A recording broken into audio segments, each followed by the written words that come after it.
Dans le récit de la création du monde, la toute première chose que fait Adam lorsqu'il est placé dans le jardin d'Éden, Vayikra Shemot, il donne des noms à toute la création, il nomme ce qui l'entoure. Et la capacité de nommer, c'est donc d'une certaine manière le propre de l'homme dans la Bible et sa toute première prérogative. C'est aussi la première prérogative d'un parent lorsque l'enfant paraît. Donner un nom à un nouvel être, c'est l'inscrire dans une histoire, mais c'est également l'inscrire dans un passé familial et collectif et lui donner un avenir, un futur, un projet. Et dans de nombreuses familles juives, la tradition veut qu'on donne à l'enfant le nom d'un ancêtre, par exemple un grand-parent vivant chez les séfarades ou une personne disparue chez les ashkénazes, une façon d'inscrire un enfant dans la lignée de quelqu'un qui nous a précédés. Mais un nom, c'est aussi un projet d'avenir. D'ailleurs, le mot nom en hébreu se dit Shem et s'écrit comme le mot Sham qui signifie là-bas.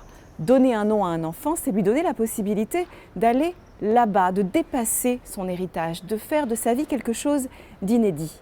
Dans la Bible, bien des personnages changent de nom et changent ainsi de destin. C'est le cas d'Abraham, de Sarah, de Jacob ou encore de Josué. La nomination a lieu dans le judaïsme au jour de la Brit Mila pour les garçons, au jour de la circoncision. Pour les filles, elle a lieu lors d'une cérémonie de nomination qui a lieu soit dans l'intimité du foyer, soit à la synagogue, bien souvent le jour de Shabbat. On annonce alors devant toute la communauté et la famille réunie quel sera le nom que cet enfant portera dans la communauté d'Israël, un nom qu'il ou elle portera en chaque occasion rituelle, en montant à la Torah, au jour de sa bar mitzvah ou de sa bat mitzvah, en entrant sous le dais nuptial, un nom qui l'accompagnera dans toute sa vie juive. Pshat.